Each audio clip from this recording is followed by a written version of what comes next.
Il faut pas la paix, hein, frère.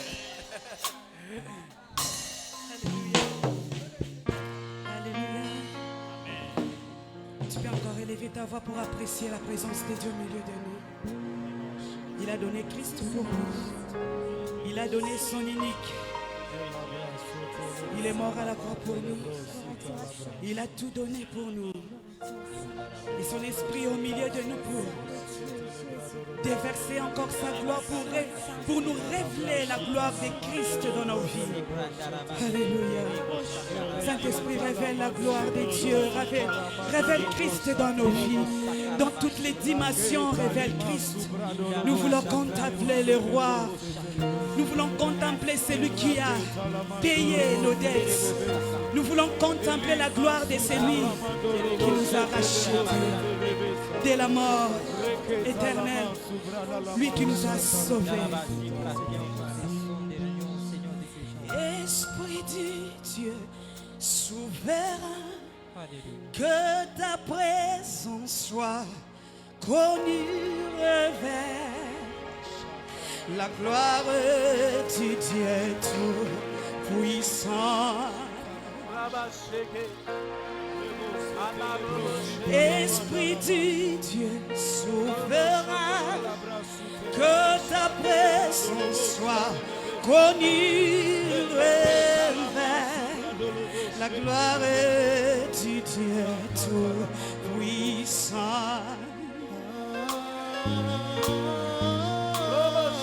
Esprit du Dieu souverain, que ta présence soit connue, révèle la gloire du Dieu tout-puissant.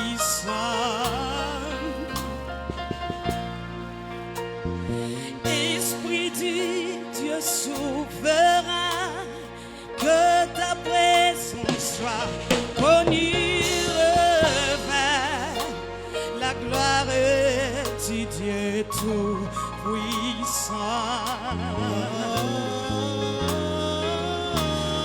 Que le poids de ta gloire nous couvre, que le flot de ta rivière coule, que la puissance de ton royaume règne en nous, que le poids de ta gloire, que le poids de ta gloire descend, que le poids de ta gloire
robo shenaria baba kente.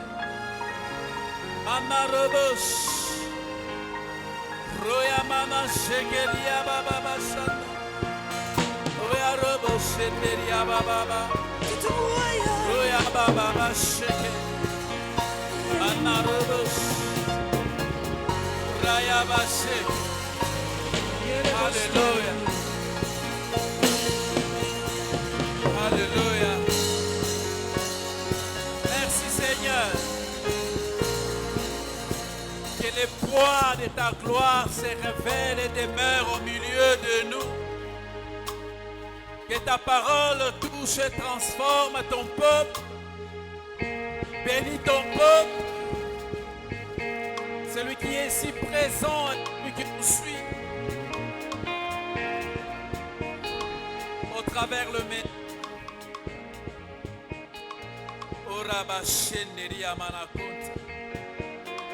Merci Seigneur. Bénis ta parole. Bénis ton peuple. Au nom de Jésus. Nous disons Amen en acclamant très fort le roi des rois.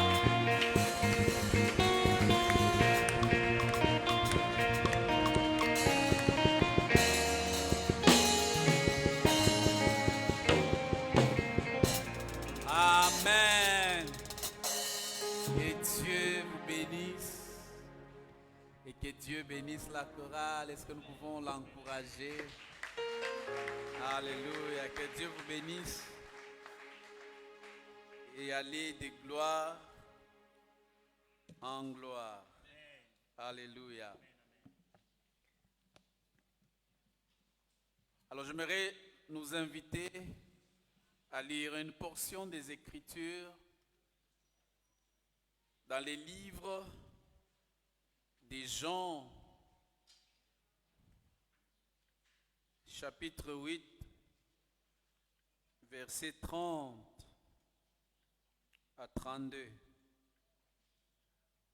La Bible dit, comme Jésus parlait ainsi, plusieurs crurent en lui. Et il dit aux Juifs, pas n'importe quel Juif, il dit aux Juifs qui avaient cru en lui, si vous demeurez dans ma parole, vous êtes vraiment mes disciples. J'aime le verset 32. La Bible dit, vous connaîtrez la vérité. Et la vérité vous affranchira. Quelqu'un acclame la parole de Dieu. Amen. Alors je suis dans la joie ce matin, ou cet avant-midi, de me tenir au devant de vous pour vous transmettre ce message de la part de Dieu. Et je suis aussi dans la joie de m'adresser à vous qui êtes là devant. Alors le thème de mon message que nous avions commencé à voir, c'est vous connaîtrez la vérité vous affranchira. La vérité qui libère, la vérité qui transforme. Alors la fois passée, nous avons vu un point où nous nous sommes attaqués à la mentalité que nous avons, la mentalité de la médiocrité, de la pauvreté et de la dépendance. Et aujourd'hui, je suis venu avec le deuxième point pour répondre à une question. Nous nous sommes rendus compte que lorsque nous avons abordé ces points, nous nous sommes vus que les enfants de Dieu, dans la famille d'où nous venons, dans la nation, nous sommes plongés dans ce que je suis en train d'appeler la mentalité de la pauvreté, de la médiocrité, de la dépendance. Et aujourd'hui, nous allons savoir d'où nous vient la mentalité de médiocrité, de dépendance ou de la pauvreté qui gangrène la vie de tout un peuple et surtout de l'élite, que ce soit chrétien ou dans le monde politique. La bonne nouvelle, c'est que la Bible est en train de dire que vous connaîtrez la vérité. Dès que vous connaissez cette vérité même vous affranchit. Je prie ce matin que quelqu'un qui n'est pas dans la vérité, que lorsqu'il va rencontrer la vérité, que cette vérité le rende libre. Quelqu'un dit Amen. Nous avions voulu savoir qu'est-ce qu'est la vérité, que nous devons connaître afin que nous soyons affranchis. Nous avions dit que la vérité ici était une personne. Et cette personne, c'est la personne de Jésus-Christ. Frères et sœurs, si vous êtes liés, si vous êtes captifs, rencontrez Christ, connaissez-le et vous serez libérés totalement et complètement. Et ce matin, j'ai une bonne nouvelle, c'est que Jésus est ici pour vous rencontrer afin de vous rendre libre. Alléluia. Donc nous devons avoir la connaissance qui est Christ, afin d'être affranchis. Et nous sommes allés dans 3 directions pour parler du verbe franchir, affranchir plutôt. Nous avons dit c'est quoi au fait être affranchi? Être affranchi, c'est se libérer d'une servitude. Je l'ai dit aux premières cultes, frères et sœurs, si vous êtes dans la servitude de quoi que ce soit, sachez que Jésus est la solution à ces problèmes. Lorsque vous allez les découvrir, vous allez les connaître, votre servitude va tomber. Donc c'est se libérer d'une servitude, d'une dépendance ou d'une contrainte. Si vous dépendez de quelque chose, de la pornographie, du mensonge, ou vous dépendez des hommes, je prie que Christ vous libère. Ou d'une quelconque contrainte. Rendre libre. Au fait, affranchir, c'est rendre libre un esclave. Y a-t-il un esclave au milieu de nous? Vous souffrez seul en silence. Quelqu'un a dit que personne n'est fort que les liens qui les tiennent. Si les liens qui vous tiennent sont plus forts que toi, vous ne pouvez pas vous en délivrer. Mais la bonne nouvelle, c'est que Jésus-Christ est là ce matin. 3e chose, j'aime, la Bible dit, être affranchi, c'est rendre quelqu'un libre. Soyez libre ce matin au nom de Jésus. Ne soyez esclaves ni du diable, ni des hommes, ni de la sorcellerie. En Christ, nous avons été libérés. La Bible déclare que c'est pour la liberté que Christ nous a affranchis. Je prie que ceux qui sont liés, qu'ils soient libérés maintenant par les noms puissants de Jésus.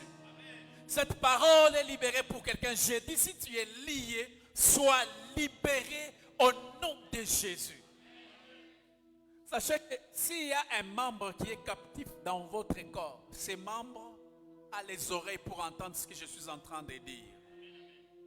C'est rendre quelqu'un libre, rendre un pays, une institution politiquement indépendante. Je suis en train de prier que mon pays, le Congo, la République démocratique du Congo, le grand pays, soit vraiment indépendant, politiquement, institutionnellement, au nom de Jésus. Et lorsque nous étions en train de parler la fois passée, on s'est attardé sur cette mentalité de médiocrité, de pauvreté, de dépendance. Frères et sœurs, lorsque vous exprimez, nous pouvons nous rendre compte si vous êtes médiocre ou un homme excellent. Lorsque vous vous présentez, nous pouvons lire qui vous êtes. Vos faits et gestes déterminent qui vous êtes et quelle identité vous présentez. La Bible dit, des Corinthiens chapitre 10, verset 5, il dit, nous renversons les raisonnements et tout auteur qui s'élève contre la connaissance de Dieu. Et nous amenons toute pensée captive à l'obéissance de Christ. Frère, si vous êtes captifs ce matin, vous pensez que parce que votre famille est pauvre, vous aussi vous êtes pauvre. Vous pensez que si votre famille n'a pas progressé, toi aussi tu ne vas pas progresser. La Bible est en train de dire que nous devons renverser ces raisonnements qui ne peuvent pas cohabiter avec la pensée de Christ. Si nous sommes chrétiens, frères et sœurs, nous ne pouvons pas marcher la tête courbée. J'aime la pensée de Christ contre la médiocrité, la pauvreté et la dépendance. Dans 2 Corinthiens chapitre 8, la Bible dit, car vous connaissez la grâce de notre Seigneur. Ça c'est une grâce, quelque chose que nous ne pouvons pas mériter. De notre Seigneur Jésus-Christ, qui pour vous s'est fait pauvre. Frère, nous avons vu la fois passée que Christ lui-même, de son propre chef, a pris la décision de se faire pauvre. La Bible dit, des riches qu'il était, il a décidé. Il a fait l'échange. Il a pris notre pauvreté, notre esprit de médiocrité, de pauvreté, de dépendance. Il nous a donné sa richesse dans tous les domaines, sur le plan du raisonnement, sur le plan de la réflexion, sur le plan financier, matériel. Christ nous a donné sa richesse. J'aimerais déclarer qu'en Christ vous êtes riches. En Christ vous êtes bénis. Au nom de Jésus. Il s'est fait pauvre des riches qu'il était, afin que par sa pauvreté, vous fussiez enrichis. Et enrichir ici, c'est dans tous les domaines. Sur le plan financier, vous êtes enrichis en Jésus-Christ. Sur le plan des projets, vous êtes enrichis. Sur le plan de la réflexion, sur le plan de voir les choses, vous êtes bénis. Soyez enrichis au nom de Jésus. Soyez bénis au nom de Jésus. Vous êtes la tête et non la queue. Et Éphésiens chapitre 1er verset 6 abonde, en verset 3 abonde dans la même pensée. Il dit, béni soit le Dieu et Père de notre Seigneur Jésus-Christ, qui nous a bénis de toute bénédiction. Dis à ton voisin, Dieu nous a bénis de toute bénédiction. Frères et sœurs, tout veut dire tout. Dieu t'a béni dans tous les domaines de ta vie. De sorte que lorsque vous avancez vos réflexions, les gens sont bénis. Balobi, comment nous pouvons trouver un homme aussi intelligent que celui-ci? Vous êtes bénis. Béni soit le Dieu et Père de notre Seigneur Jésus, qui nous a bénis de toute bénédiction spirituelle dans les lieux célestes en Christ. Frères et sœurs, vous devez savoir que toute bénédiction, avant de devenir matérielle, il est spirituel. Alléluia. Toutes sortes de bénédictions. Vous êtes bénis en tout. Vos enfants sont bénis. Votre mariage est béni. Votre mari, votre femme sont bénis. Vous êtes bénis au nom de Jésus. J'aimerais entendre quelqu'un qui dit Amen. Alléluia. Est-ce qu'on peut acclamer le roi des rois? Frères et sœurs, ma prière ce matin, c'est que quelqu'un soit libéré de la médiocrité. Frères et sœurs, la médiocrité entraîne la pauvreté. Et un médiocre ne peut jamais atteindre la plénitude des promesses de Dieu dans sa vie. Frères et sœurs, la médiocrité, c'est l'état de celui ou de ceux qui se situent en dessous de la moyenne. Un homme ou une femme médiocre se contente du minimum. Le médiocre n'a pas besoin de ce qui est maximum. Il a besoin de c'est fini. Nous avions vu aussi que si nous sommes animés de la mentalité, de la médiocrité, de la pauvreté ou de la dépendance, nous finissons par souffrir du syndrome du pauvre Lazare. Nous l'avons vu dans Luc chapitre 16, verset 19, verset 21. C'est une mentalité qui est répandue dans le milieu des enfants de Dieu. Cet homme connaissait Dieu. Et lorsqu'il est mort, il est allé au ciel. Et l'histoire qu'on nous raconte de l'homme riche, il était riche, mais on nous montre son âme était perdue. Et c'est cette mentalité que nous sommes venus avec à Christ. Et je dis, je refuse d'être chrétien. Avoir la vie éternelle, être garantie. Mais la vie sur la terre, c'est zéro. La Bible dit que cet homme de Lazare désirait, avait des désirs. Son désir, ce n'était pas de devenir grand. Ce n'était pas d'être excellent, mais c'était juste de manger le miette qui tombait de la table du riche. Ce n'est même pas sur la table, mais qui tombe, lui il ramasse. Et il rêvait tous les jours quand il dort, je vais aller manger, je vais aller ramasser. Donc il a mis toute son intelligence à réfléchir combien il va être médiocre. Je prie, frères et sœurs, si vous êtes médiocres, soyez libérés dans le nom puissant de Jésus-Christ.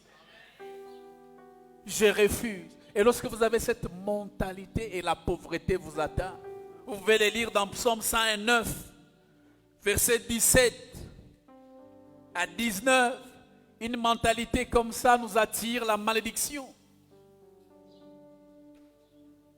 Et nous avions remarqué que cette mentalité de la médiocrité, de la pauvreté, de la dépendance était ancrée dans notre société. Dans les 3 domaines principaux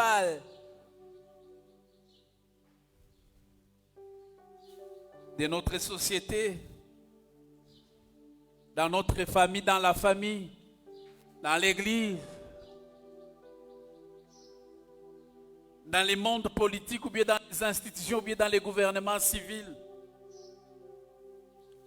Par rapport à la famille, nous avions vu que regardez la pensée de Dieu par rapport à la famille. La Bible dit 2 Corinthiens chapitre 12, 14 dans sa partie B. Il dit ce n'est pas en effet aux enfants à amasser pour leurs parents, mais aux parents pour leurs enfants. Ça c'est la pensée de Dieu. La pensée de Dieu veut que les parents puissent s'investir dans la vie de leurs enfants. Qu'ils amènent les enfants à l'école pour être formés. Qu'ils nourrissent les enfants. Et qu'à leur mort, les parents laissent l'héritage aux enfants. Mais cette mentalité est entrée dans nos sociétés au point que les parents trouvent qu'ils sont en train de multiplier les enfants pour avoir la richesse.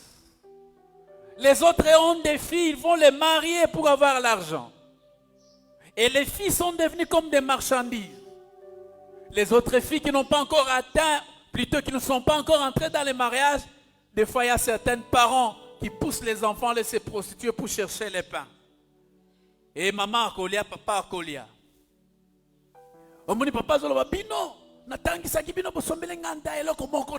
La question qu'on doit poser, papa, si tu meurs, quel héritage les enfants vont découvrir? Frères et sœurs, le meilleur investissement que les parents peuvent faire dans la vie de leurs enfants, il faut les amener à l'école. Il faut leur présenter Christ. Et lorsque ces enfants vont grandir, ils vont sûrement vous bénir.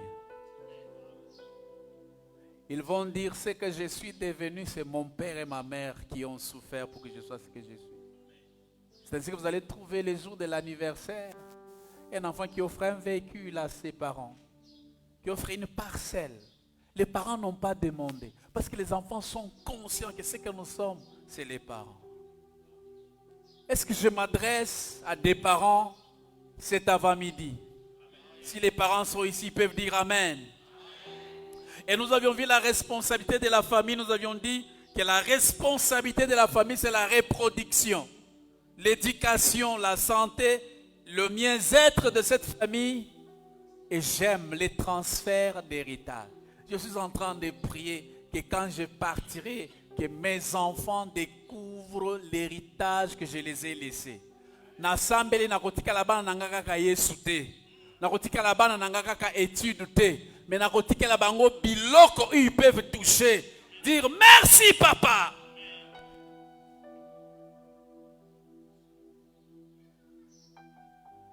Et nous avions vu dans l'élite de la nation, au niveau des institutions, nous avions vu la fois passée. Nous voulons organiser les élections. Les gens qui sont rongés par l'esprit de médiocrité, pauvreté, dépendance, il faut communauté internationale à ça, là, frères et sœurs. Qu'est-ce que la communauté internationale a à faire avec nos propres élections? Qu'est-ce que la communauté internationale a à faire avec notre santé? Alors que nous sommes un pays béni capable de nourrir l'Afrique et le monde. Nous avons tout ce qu'il faut. Comment est-ce qu'on peut penser qu'un pays riche comme le Congo, on doit retourner à ce dont nous sommes capables de nourrir? Et ces hommes et ces femmes sont à la tête de nos institutions. La dépendance, la mendicité. Et ce qui est bizarre, la troisième de c'est lorsque nous arrivons à l'église.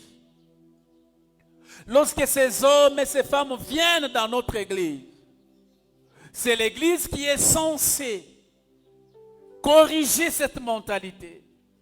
Lorsque vous venez avec cet esprit de pauvreté, de mendicité, on commence à vous dire, frère, nous avons été bénis de toutes sortes de bénédictions dans les lieux célestes en Christ. Si vous voulez être bénis financièrement, voilà les principes que Christ nous a donnés. Genèse 8, 22. Aussi longtemps que la terre existera, ces mailles et moissons ne manqueront pas. Le froid, la chaleur, l'hiver, l'été, ces choses ne cesseront pas. L'exemple que Dieu nous donne même dans un arbre. L'arbre a la capacité de s'auto-protéger pendant plutôt se reproduire. Parce que dans chaque arbre, il y a une sémence. C'est-à-dire l'arbre a la capacité de se reproduire. Et lorsqu'on vient, on vous dit, frère, il faut s'aimer. Là, les chrétiens deviennent frustrés. Les chrétiens n'aiment pas ça. Il ne faut pas parler de l'argent. Pourquoi? Parce qu'on est pauvre dans la mentalité. J'aimerais vous dire, frères et sœurs, dans ce monde, pour être béni financièrement, le principe est que tu dois s'aimer l'argent. Alléluia.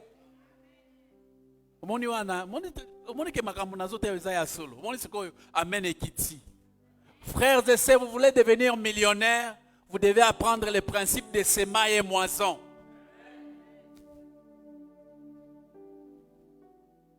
Lorsque j'ai lu la Bible, dans Genèse, dans Deutéronome, chapitre 28. J'aimerais qu'on lise le verset 8. Nous aimons. La Bible dit, l'Éternel ordonnera la bénédiction d'être avec toi dans tes greniers et dans toutes tes entreprises. Il te bénira dans les pays que l'Éternel, ton Dieu, te donne. Les enfants de Dieu disent, Alléluia, ils sautent. Vous serrez la tête et non la queue. On saute, alléluia. Mais ce que nous oublions avant que le verset 8 puisse exister, il y a le verset premier. Le verset 8 n'existe pas sans le premier verset. Ou les autres versets n'existent pas sans le premier verset. Écoutez, le premier verset dit ceci. Si, dis à ton voisin si. Tu obéis à la voix de l'Éternel, ton Dieu, en observant et en mettant en pratique tous tous ces commandements, en mettant en pratique tous ces principes, en mettant en pratique les principes de semailles et moissons,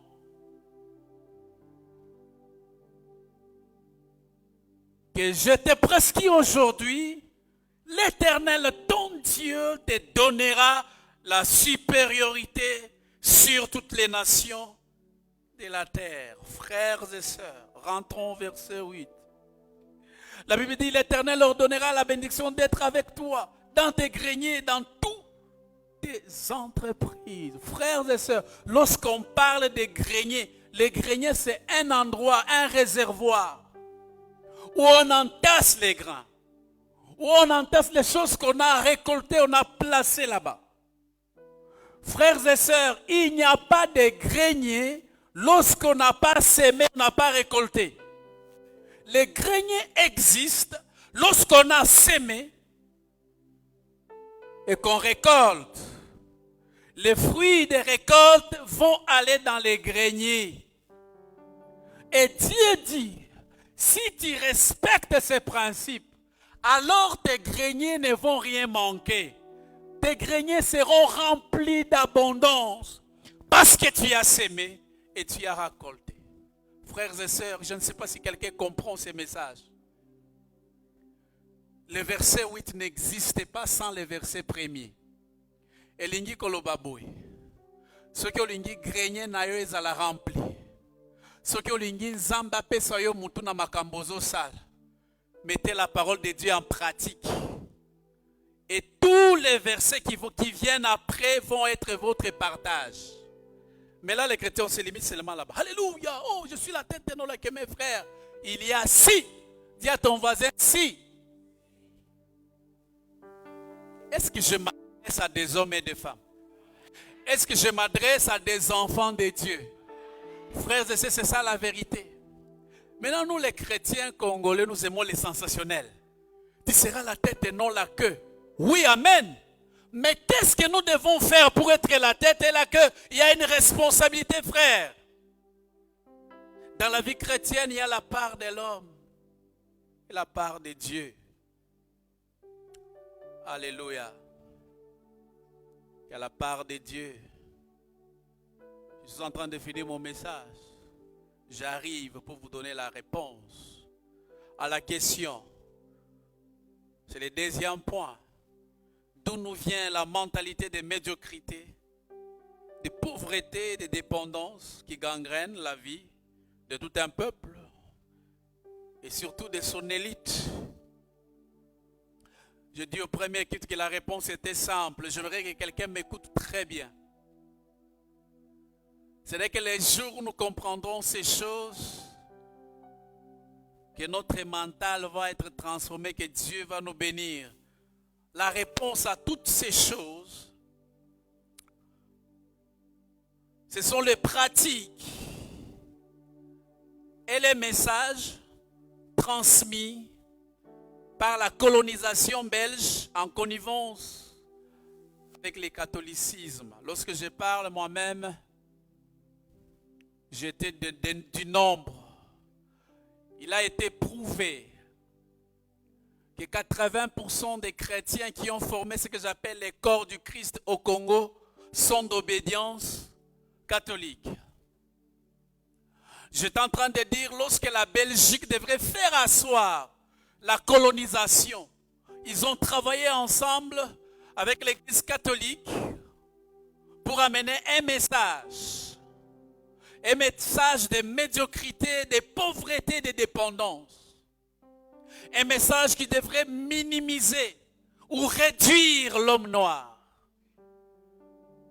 Et nous allons le voir lorsqu'ils sont venus. Au fait, le but principal de l'arrivée de l'Église catholique en République démocratique du Congo, ce n'était pas l'évangélisation pour que nous puissions connaître Christ. C'était pour les intérêts belges et les intérêts du Vatican. Est-ce que quelqu'un dit Amen? J'assume ce que je suis en train de dire. Ainsi, je suis en train de dire, je me le répète. Pour que ces pays, les Congo, puissent changer, être transformés, – il faut que la Belgique, et l'Église catholique, y compris le Vatican, reconnaissent leur part de responsabilité dans la destruction de cette nation, dans le pillage de cette nation. Ils disent, nous avons été responsables aussi. Parce que c'est très difficile de nous en débarrasser. J'aimerais vous lire quelques extraits et j'ai des textes, j'ai des preuves. Et je voudrais faire un débat qui les demande.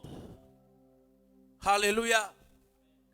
Il est écrit que par crainte de l'influence protestante, Léopold II, donc le roi belge de l'époque, s'arrangea avec le pape Léon XIII du Vatican, donc l'Église catholique, en 1886, afin que ces derniers déclarent que l'État indépendant du Congo devait être exclusivement réservé en ce qui concerne son évangélisation aux seules missions catholiques belges, qui seules présentaient cet avantage de premier ordre de reprendre. J'aimerais que quelqu'un me suive avec ses oreilles et ses yeux, son esprit.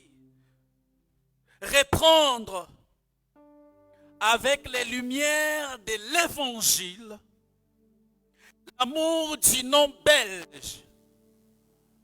Donc le belge et l'Église catholique, l'évangile qu'ils sont venus présenter, ce n'est pas l'évangile de Christ. C'est l'évangile pour prêcher l'amour du nom belge, l'influence belge, jusque dans les coins les plus reculés de l'Afrique centrale. Frères et sœurs, c'est ça le but. Oh,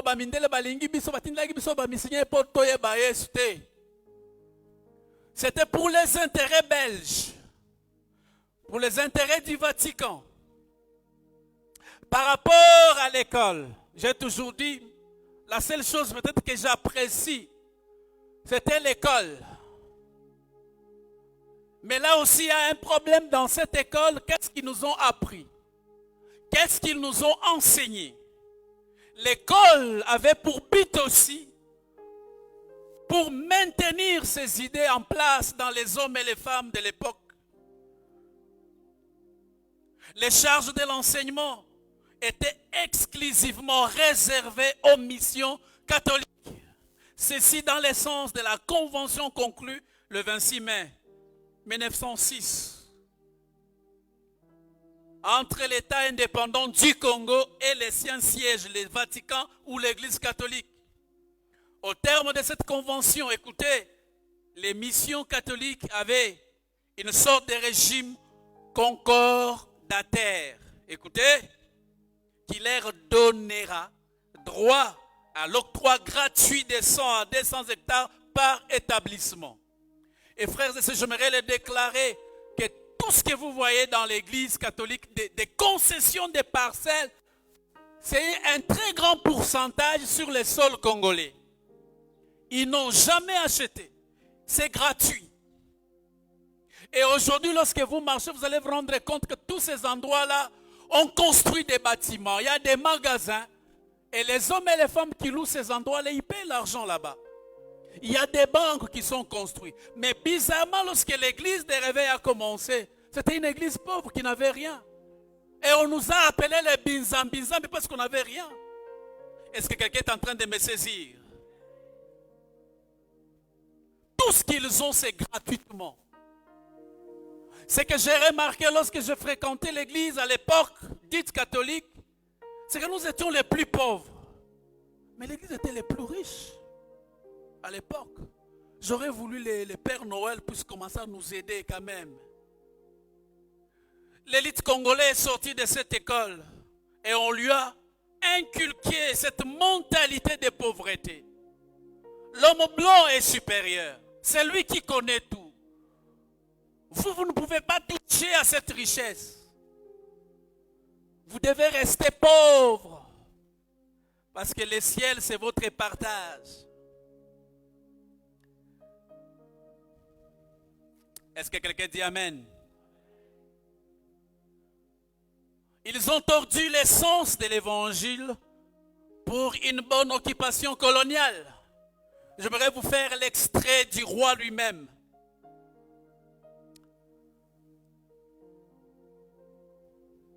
Donc c'est le discours de Léopold II, prononcé à l'occasion de l'arrivée des pères missionnaires en 1883 de notre ère au Congo, Zaïre à l'époque.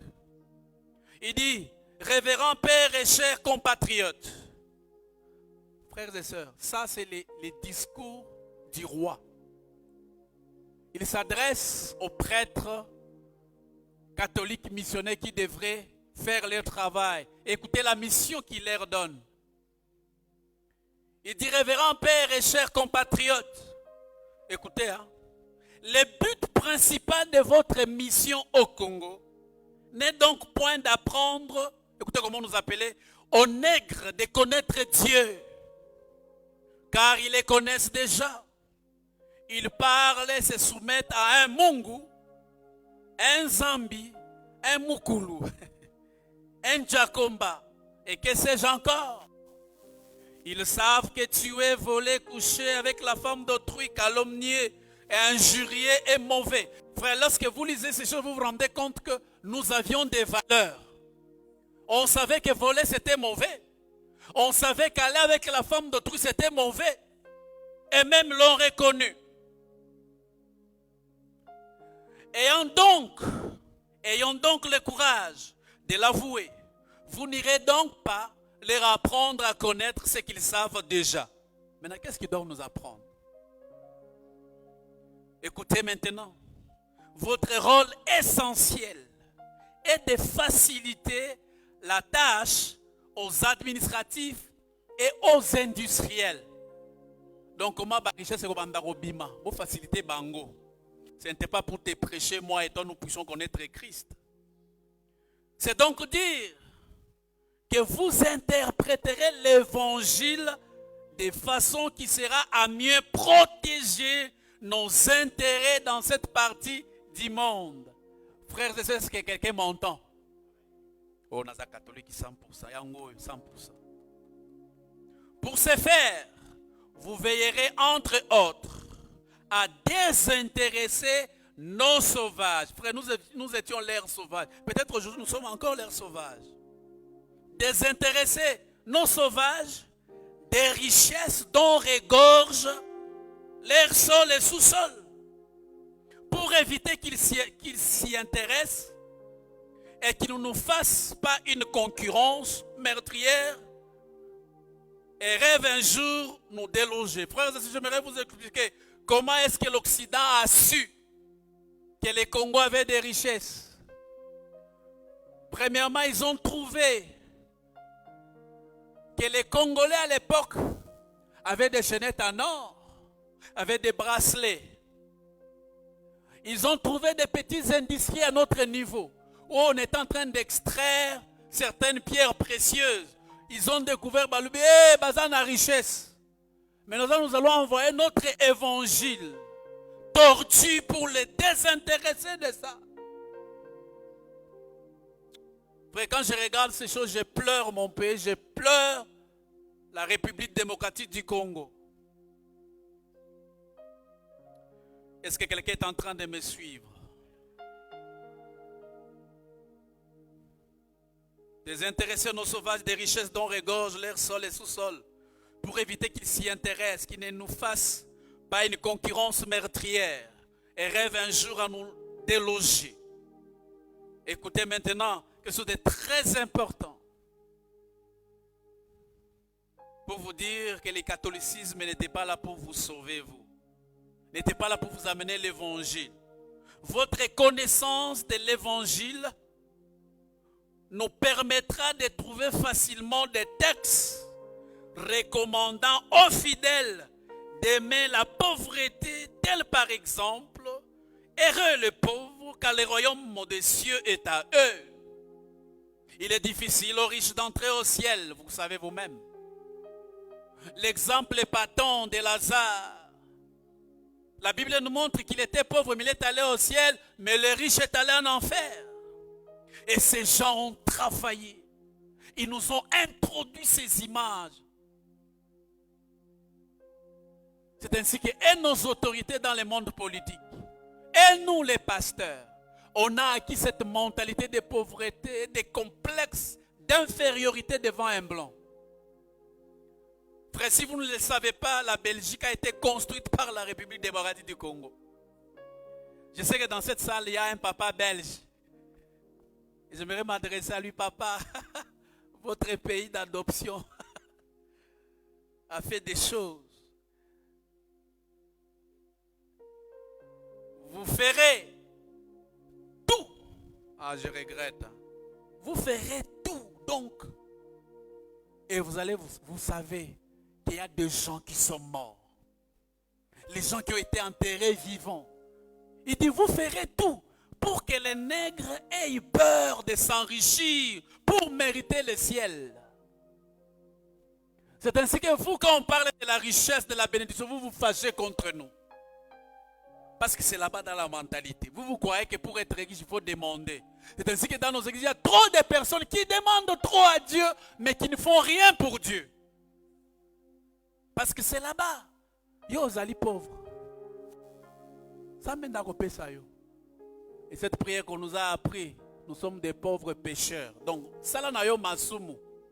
Ou un pauvre pécheur. Dis à ton voisin, je ne suis pas le pauvre pécheur. Ça veut dire, pécher comme vous voulez, il y a une dame qui lui, son travail, c'est prier pour vous et ses maris. To sumu qui se mène mobimba. Et puis dimanche, to se repentir.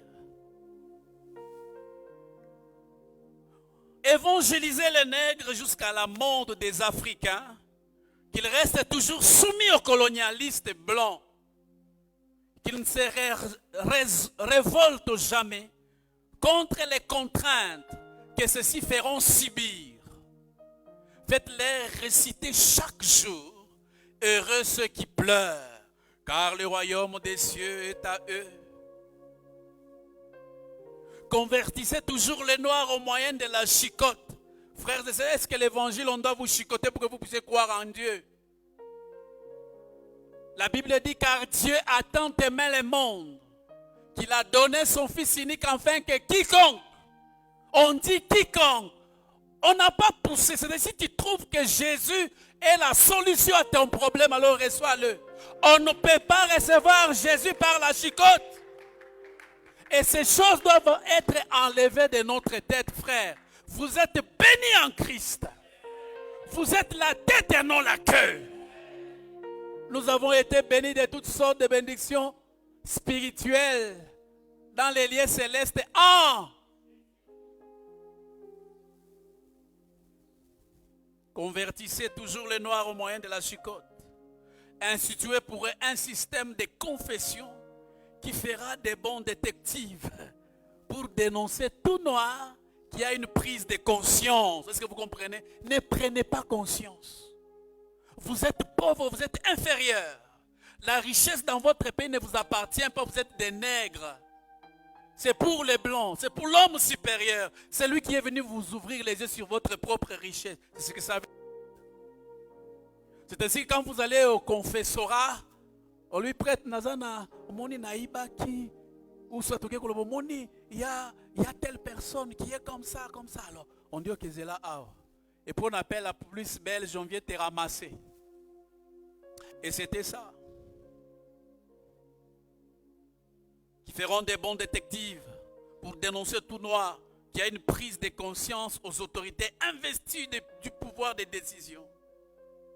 Ce qui me choque, c'est considérer les noirs comme les petits enfants et exiger qu'ils vous appellent tous mon père. Frère, si vous êtes un petit enfant, vous ne pouvez rien hériter. Si vous êtes un petit enfant, vous ne pouvez rien toucher, vous ne pouvez pas jouir. La Bible déclare aussi longtemps que l'héritier est enfant, il ne diffère de rien d'un esclave. Effectivement, nous sommes leurs esclaves. Et c'est ça le message qu'on nous a inculqué. Nous sommes sortis de ces écoles. Et comment voulez-vous que le Congo change? Comment voulez-vous que les autorités politiques qui sont dans nos institutions amènent ces pays à une vie glorieuse avec cette mentalité qu'on nous a inculquée? On nous a démontré que vous, les Noirs, vous ne pouvez jamais prospérer sans que les Blancs viennent intervenir dans vos élections, dans votre développement. Alors que nous sommes un pays riche, capable de nourrir le monde. Dans les rôles joués par la religion dans notre pays, je peux adhérer, je peux accepter encore cette pensée qui dit la religion est l'opium du peuple. L'opium, c'est une drogue. En d'autres termes, consommez de la drogue, enivrez-vous. Pendant que vous êtes ivre, nous allons piller. Nous allons enlever votre richesse. Et c'est ça. Et j'ai constaté aussi qu'il est facile de croire aux opinions religieuses, mais très difficile de s'en débarrasser. Mais aujourd'hui, ça devient des forteresses. On ne sait pas s'en débarrasser. Frères et sœurs, avant de conclure mon message avec Ésaïe chapitre 8, j'aimerais vous donner ce que je suis en train de faire, la responsabilité de l'Église. La part de la responsabilité de l'Église se résume dans cette déclaration de David Gregg. Il dit ceci: les hommes font les lois et l'Église fait des hommes. Ou les hommes forment la loi et l'Église forme le législateur. C'est-à-dire, lorsque le législateur vient, on lui donne les principes bibliques qui lui permettent de bien former, de créer bien les lois pour diriger la nation. Est-ce que quelqu'un est en train de me saisir? J'aimerais que tu te lèves, je vais lire un dernier passage et puis nous finissons notre culte. Vous connaîtrez la vérité et la vérité vous affranchira. J'aimerais qu'on lise dans les livres d'Ésaïe, chapitre 8, à partir du 20e verset. La Bible dit ceci. J'aimerais que chacun lise ces passages. La Bible dit: à la loi et au témoignage, si l'on ne parle pas ainsi, il n'y aura point d'aurore pour le peuple. Il n'y aura point d'aurore pour la République démocratique du Congo. Il n'y aura point d'aurore pour faveur de Dieu. Il sera errant dans les pays, accablé, affamé. Et quand il aura faim, il s'irritera, montira son roi et son Dieu, et tournera les yeux en haut.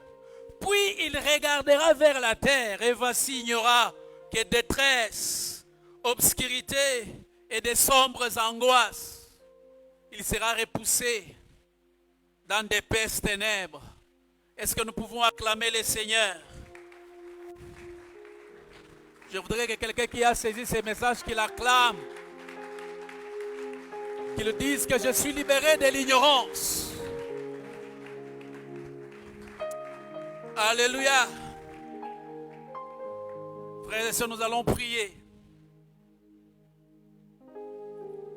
Ma prière, elle est simple. Je l'ai dit, j'aimerais le dire encore. Pour les Congo, pour que les Congos changent et que nous puissions atteindre une autre dimension, il faut que les autorités belges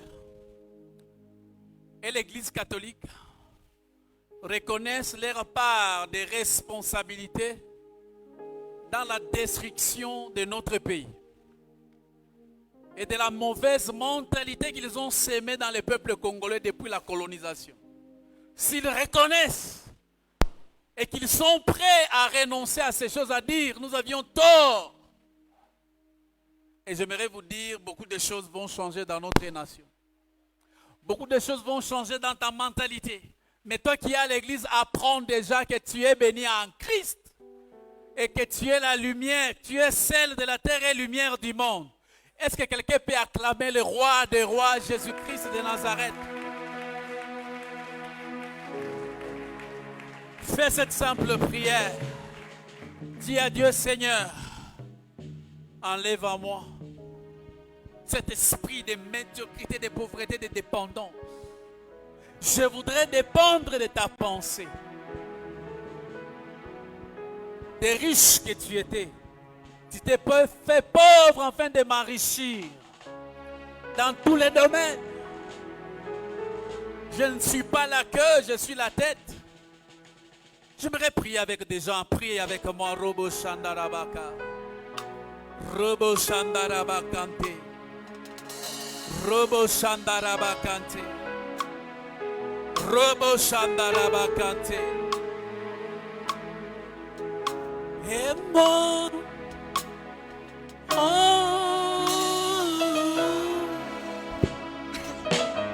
j'ai tant besoin de toi.